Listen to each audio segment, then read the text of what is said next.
Hopefully they have new hope and new results. I'll tell you how some of that matches up and some of it may not match up on this edition of Locked On Jaguars. You are Locked On Jags, your daily Jacksonville Jaguars podcast. Part of the Locked On Podcast Network. Your team every day.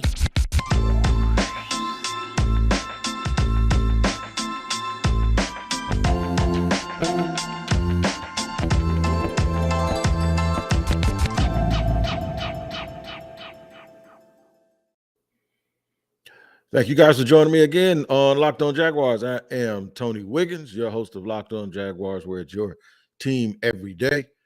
Covering the team for about 13 years now on a lot of different platforms in a lot of different ways.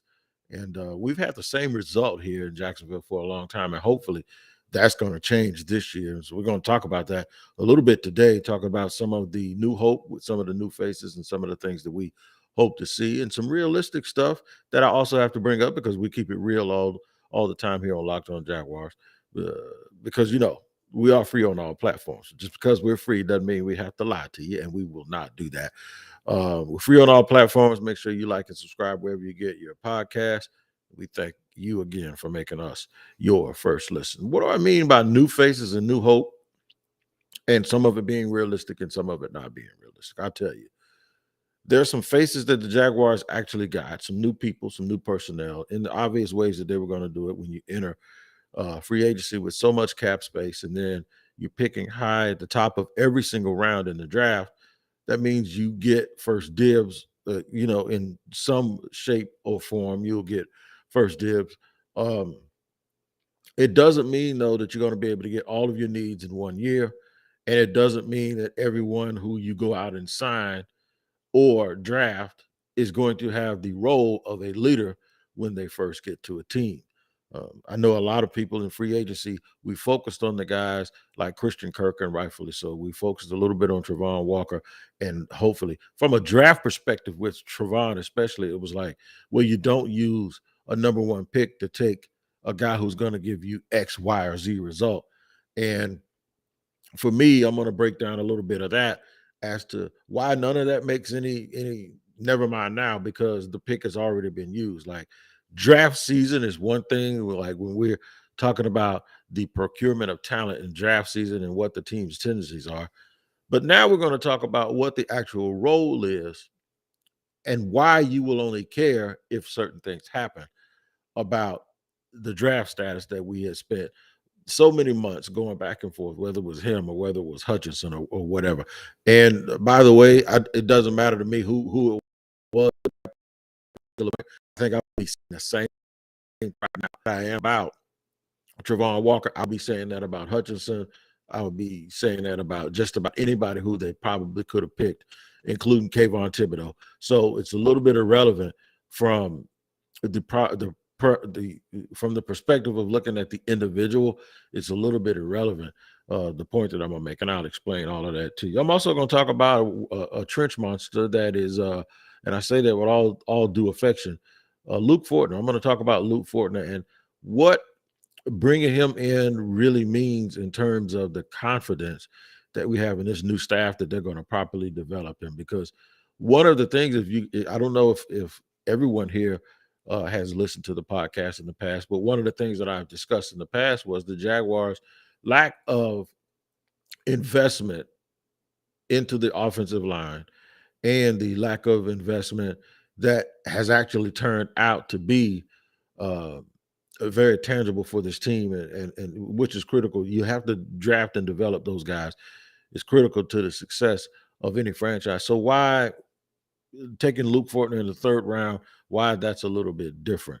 I'm going to discuss that. And then just an overall view, mentioning all of the players and all of the players that will play a specific role. And something that I figured out when I watched, when I looked over this list and I decided some of the attributes of the guys that they added.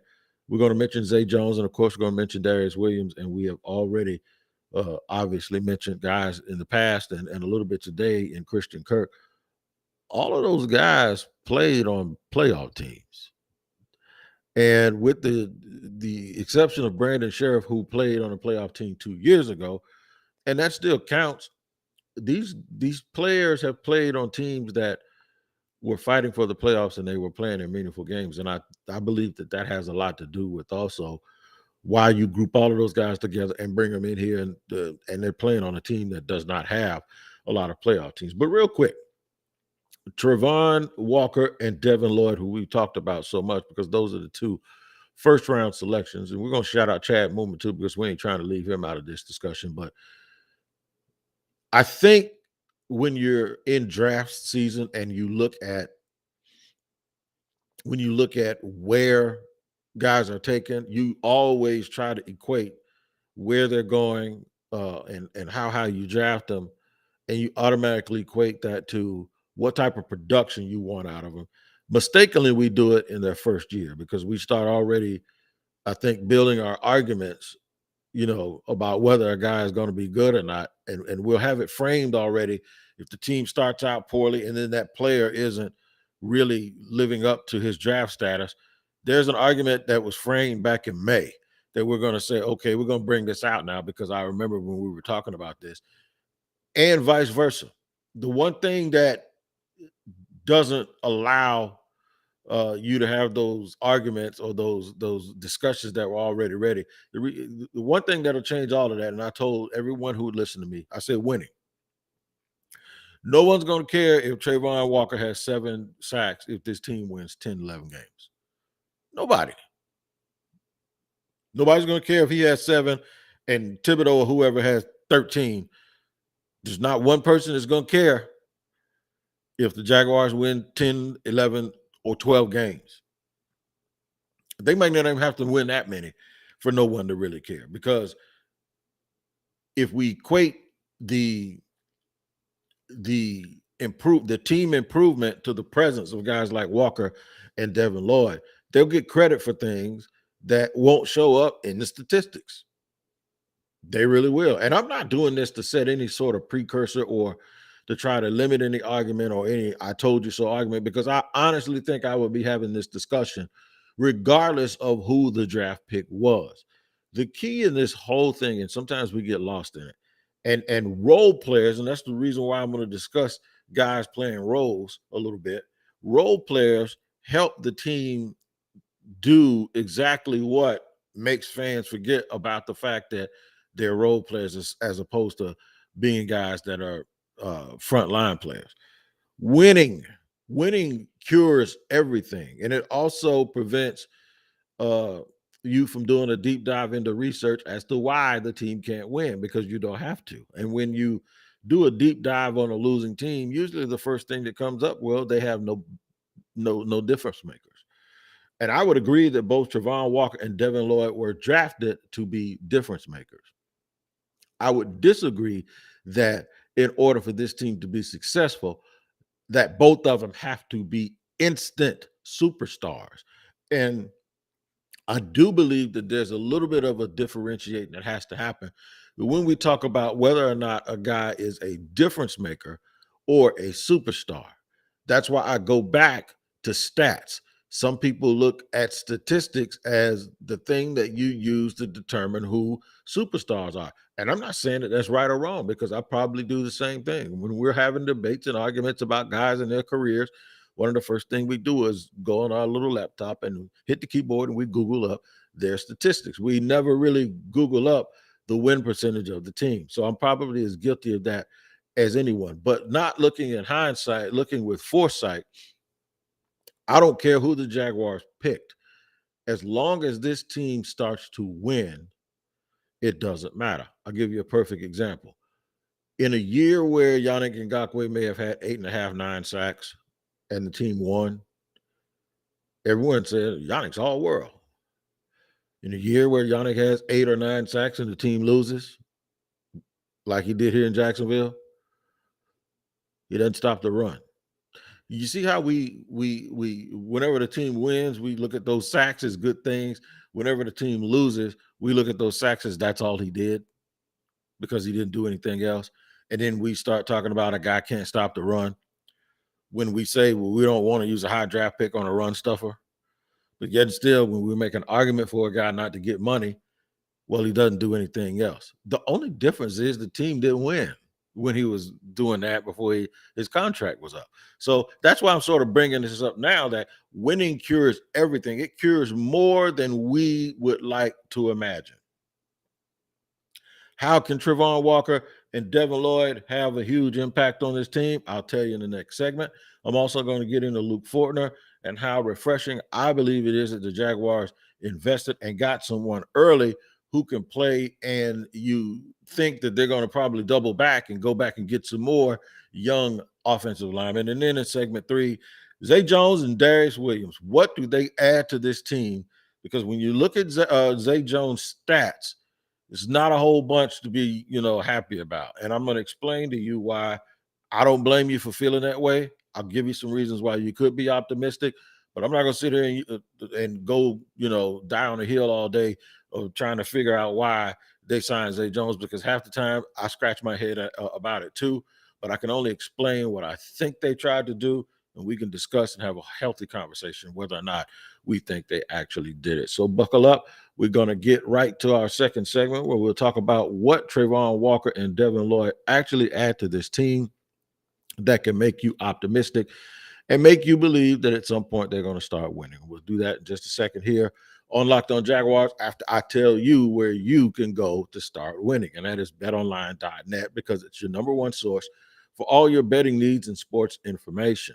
Find all the latest sports developments, league reviews, and news, including this year's NHL playoffs and Major League Baseball. Now, those NHL playoffs were off the chain. The Avalanche beat the beloved Tampa Bay Lightning. But hopefully, if you listen to the experts at BetOnline, you did not take a beating on that like some of us emotional people here, like the one looking at you, did. Because BetOnline is the fastest and easiest way to check all of your favorite sports and events, including MMA, boxing, and golf. Probably still have the latest odds, too, on where these free agents in the NBA are going to sign, the guys that are still left. So you make sure you check that out. Head to the website today or use your mobile device to learn more about the trends and the action, because BetOnline is where the game starts. And you guys start here with me every single time we do a Locked On Jaguars podcast, and we appreciate you. So I'm in my alternate studio today. I have 2 different backgrounds. I'm in my alternate studio today. So I hope you guys had a nice Independence Day and you got all full. Of course, it was the day after my birthday, which is July 3rd. And I had a great, great, wonderful time turning 53 years old. I turned Damani Dawson. I always like to take the number of who the guy that I think about first, whatever age. And last year was Ray Lewis. This year is Damani Dawson. So I turned 53. And thank you guys, too, for your birthday wishes. I probably didn't get to all of you, but I really, really do appreciate that as well. I don't mind getting a year older because it means I lasted a little bit longer, right? Trevon Walker and Devin Lloyd, I think they'll last a long time here in Jacksonville.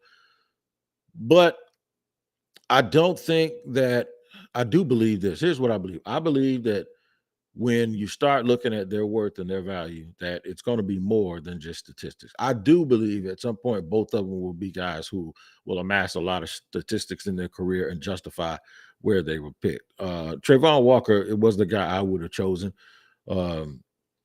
If I was thinking like the Jaguars, of course, everyone knows I loved Evan Neal and Kayvon Thibodeau, who they went to the same team in New York. So somebody was thinking similar to I was. But I would feel the same way about both guys, or whichever, especially a pass rusher, that I do right now. And even if the Jaguars didn't get Devin Lloyd and they had they'd gone back to Georgia and had drafted another Georgia linebacker, and there was some talk that they were going to do that, I would have still had the same thought process about these young guys. I think their presence is more about the overall team right now than it is about being just an individual numbers guy and a playmaker. I believe by adding these 2 rookies, the Jaguars got bigger, faster, and stronger. They got they have a more physical presence and a more athletic presence and a more dynamic presence on the football field, which really, really helps and reflects the entire team. Those are the things that I think is going to lift this team up. I think this team is going to be lifted up by guys like that allow other people to play better. Like Josh Allen should lead this team in sacks. Yeah, there you go. I said it. Not the overall number 1 pick in Trevon Walker. But Josh Allen should lead this team in sacks because he's been there. And with the way that they're going to play, he's going to have an opportunity to really just do what he does and get after the quarterback. If this team is lifted up and they're very, very competitive and they win games that they're not supposed to win and they don't lose games that they're not supposed to lose, no one will care about numbers. It'll be overall impact. And I think both of these guys, when it comes to their physicality, will provide that. I honestly do. And I think you have to throw Chad Muma in there because I think he's probably going to be the third linebacker, the third off the ball linebacker that they play. Obviously, Foye Oluwakan as well as Devin Lloyd is going to be 1 and 2. I like the attack of a whole area and then to not just sign Oluwakan in free agency and say, okay, let's just get some guys to compete or let's just get some guys to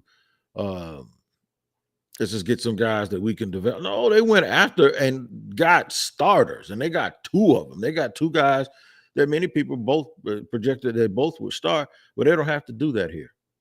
And then they're rangy and long. They're 6'3", and they're fast, and they can run, and they can hit. How many times over the last couple of years did you watch Jaguar games, and it just seems like they were physically overmatched? I'm not even talking about football savvy and guys knowing where they're supposed to be or any of that stuff. I'm talking about how many times did you watch the Jacksonville Jaguars play, and it looked like they were physically outmanned, like they didn't lift as many weights as somebody else, or they just weren't as talented. Those are the things that I believe get fixed this year. And they start to really show up that this team is athletically going to be just as good as anybody that they put on the field, and they'll have a chance. In fact, I asked Darius Williams about that. I said, dude, you just won a Super Bowl. How did you basically compare this team to the Rams team? And he said, oh, it's very similar with the talent. And I don't think he was making it up because the legend, the should be a Hall of Famer by now, Jimmy Smith, told me that the Jaguar teams he played on were more talented than his Dallas teams that he played on. Now, if you guys don't remember, he played on those Jimmy Johnson teams that ended up winning 3 out of 4 Super Bowls. So he said talent-wise. And so I sat in the studio and we went man for man for man for man. And I was like, well, damn, you absolutely might be right. He said, I know I was. But the difference is, if you don't win, if Jimmy and Fred and those guys win, I think Jimmy, Fred, and Tony Baselli are already all in the Hall of Fame. I really do. Winning it changes the way you look at things. I saw somebody the other day tweet out that Troy Aikman was trash or he was mid. And I'm like, you out of your mind because you're paying attention to statistics and you weren't there watching how the games unfolded. Troy wasn't going to have a lot of stats because his running back broke the running back record. It's like you're not going to be able to do everything, man.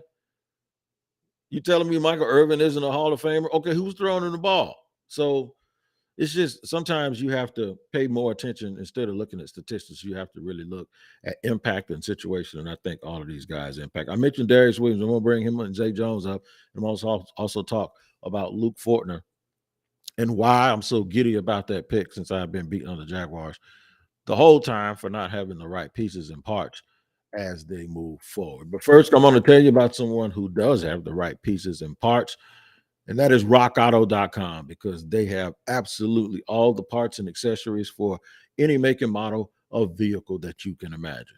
Rockauto.com has done this for over 2 decades. They've been in business for over 20 years, a family-owned business, and their prices are reliably low for every customer. They have everything you could need: brake parts, tail lamps, motor oil, and even new carpet. The thing is you don't have to go to a store to get it. You just go on your computer and go to rockauto.com right now and see all the parts available for your car or your truck. Right, locked on in there, how did you hear about us box, so they know we sent you. Once again, for amazing selection, reliably low prices, and all the parts your car will ever need, there's only one place to visit to save 30, 50, and sometimes even 100%. And that is rockauto.com. We thanks again for joining me and making us your first listen here on Locked On Jaguars. I tell you what, place where you can make your next listen is the Locked On NFL podcast, Monday through Friday, wherever you get your podcasts. They have a YouTube page, Locked On NFL. That's my home team right there. We lay it down. Me and James repeat every single Wednesday. But other days you have other guys like your boy Q and Carter Critiques, and man, so many guys that do a wonderful, wonderful job here on the Locked On Podcast Network. And you need to make sure you like that, subscribe, and check it out for all the latest around the National Football League. I mentioned Darius Williams, who was the corner on a Super Bowl winning team opposite, you know who, Jalen Ramsey. But Darius Williams over the last 2 years was a big, big key and a reason why they won.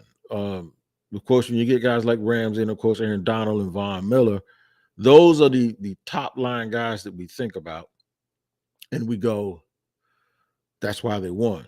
But they also won because of a bunch of role players and role players, and a bunch of production from a lot of guys that you don't get mentioned, especially when teams do a good job of trying to avoid throwing into, trouble with those other guys. So you have to stand up and make plays. So that's what his role will be here. Now, I know you wonder, like, well, who are the people that we don't have a Jalen Ramsey? Well, you hope that at some point, even though you won't have that guy, that you hope your big physical corner and Tyson Campbell can give you some of the same, mismatches or situations. Darius Williams is a scrappy. He's a little bit undersized, but he's scrappy and he's athletic, man. He's just like that dude that you grew up with who could probably run down the street and do like 50 straight flips. And you play basketball and he can dunk with jeans on. And that's what he is. He's just a scrappy, hard-nosed, nobody ever gave him nothing. He worked for everything he had type football player. And I think that's the perfect person to come here and play that same role here with Jacksonville, whether it's outside or in a slot. So now we get to see a guy who was an ultimate role player on a team who won a Super Bowl championship. Can he come here and be a role player and do the exact same things? My position on it is I absolutely think he can, and I expect him to have a very, very competitive and very, very good year for the Jaguars. And if anything, what he's going to do is he's going to show you whether or not you have deficiencies in the defensive backfield with some other people like Shaq Griffin, or if Tyson Campbell doesn't take the step. I don't think the whole franchise has to suffer because we're waiting on development. I think Darius Williams can be a dude that can step in and help those guys out. Luke Fortner, I'm all in love with Luke Fortner about because of the ability to be versatile. He's big, strong. He's really, really smart. He's probably more ahead of the game here than he is physically, but we can deal with that. And those are the type of guys that also come in and be backup role players and give this team some new hope. And offensive line definitely won't have statistics. And I'm not in any way taking a swipe at guys that watch stats, because that's a part of fantasy football. It's also a part of gauging production. But there are some positions where you really don't have a whole bunch of stats that don't tell you everything that a guy adds to the team. And I think Luke Fortner, he adds a good amount of versatility, intelligence, size, and just adding him shows you that the Jaguars kind of understood one of the things, not because I said it, but kind of understood one of the things, and I pointed out that they don't do enough of that. They don't do enough of the adding of the young developmental player. I think they need to go out and get another one next year. Go get you another Luke Fortner, whether it's at guard or tackle. Getting Brandon Sheriff here will obviously help with the interior of that line. And something that he does, that I heard he does, he really sets the tone in the weight room and in preparation. And I think you need hard-nosed guys like that. And you also need guys who are a little bit bullyish, who are very, very strong to keep people off your quarterback in the middle of that defense. So I think he's going to help in that. And those two guys together will really provide a lot of flex and versatility for their offensive line as well. But Zay Jones, I told you guys I was going to get to this. Here's the optimism. The optimism that this is his 7th year. He's caught some NFL balls. He came in last year playing for a playoff team, played well down the stretch, and then had probably the second best season of his career. He did have 7 touchdowns for the Bills back in, I believe, 2018. He hadn't done much since then.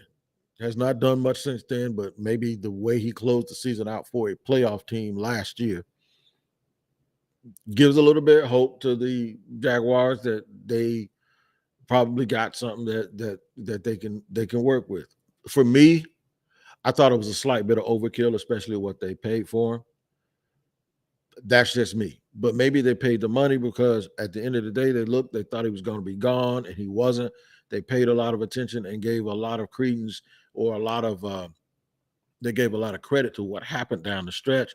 They gave a lot of credit to the fact that it was for a team that was trying to make a run. They gave a lot of credit maybe to the fact that it was for a team that had gone through their off the field turmoil, probably more than any team I'd ever seen in the history of the NFL, with the firing of John Gruden, with the Henry Ruggs situation, with the other player that they had to kick off when he was talking about gun stuff. And all of this dysfunction, they had every reason to quit and they didn't. So you look up and some of the guys that were playing down the stretch, and Zay Jones was one of those guys playing it and trying to help push this team. So maybe that ability to overcome that adversity is also a part of what they're looking for him to do. I'm going to be honest with you. The contract and all of that, to me, does not match the production. I could be wrong. But at worst, you get a professional route runner, a guy who gives you a little bit more size to go with his speed at 6'2", since Kirk is about 5'11". You get somebody with a chip on their shoulder that just wants to prove that the end of last year wasn't a fluke. So we'll see. We'll see if it's going to be worth it. Like I said, I'm just trying to give you an idea of what they may have been thinking. I'm not against it, but I'm a little bit on, okay, I see you, but maybe that was the thing was, hey, we got enough money left, so we'll just go ahead and get him. But I'm with a lot of you guys when it comes to that skepticism. But here's the thing in a nutshell. If the Jaguars are going to improve, they're going to need to improve with role players. They're going to need to improve with guys, no matter where they were drafted and where they were paid, that they're playing a role. Now, obviously, they need those frontline guys, the Trevor Lawrences and the Travis Etiennes and the Christian Kirks, and of course, the Josh Allens of the world, to step up and be the guys that they're supposed to be or that they're paid to be. But you're going to need a host of guys too that are going to be able to pick up the slack and step up and make big plays and big moments and really, really lift the middle of this team up and be glue guys. And I think we've named some of them here today. So it's about going into camp and understanding what expectations are. Draft season is over. Draft Twitter and draft evaluate all that. There's a whole different game plan. Now that we get here, you start looking at things a little bit differently, and you understand that guys might have different roles. Your role here with us here at Locked On Jaguars is to make us your first listen every single day, and that is exactly what you always do, and we are absolutely appreciative for that, and we're glad that you make us your first listen. Make sure that you tune in for the rest of the week as we are getting ready to head into camp, and I'll continue to break down the roster and look at some of the guys. We'll also eventually start talking to some of these division opponents, and I'm going to look around the AFC, the AFC, what's this, AFC South, where my head is at, the AFC South. We're going to look at it a little bit deeper. I used to call it the AFC least. I called it the Mountain West of the NFL. Not no more. I think this I don't think we can do that anymore. I think this division is changing for the better. And I think one of the reasons is because I expect Jacksonville and Houston to both be a little bit more respectable this year. All right, man. So until the next edition of Locked On Jaguars, you guys take care as we get ready to head into training camp to give you some things that you need to think about. We appreciate you joining us here again. Take care of each other, and we'll see you next time on Locked On Jaguars.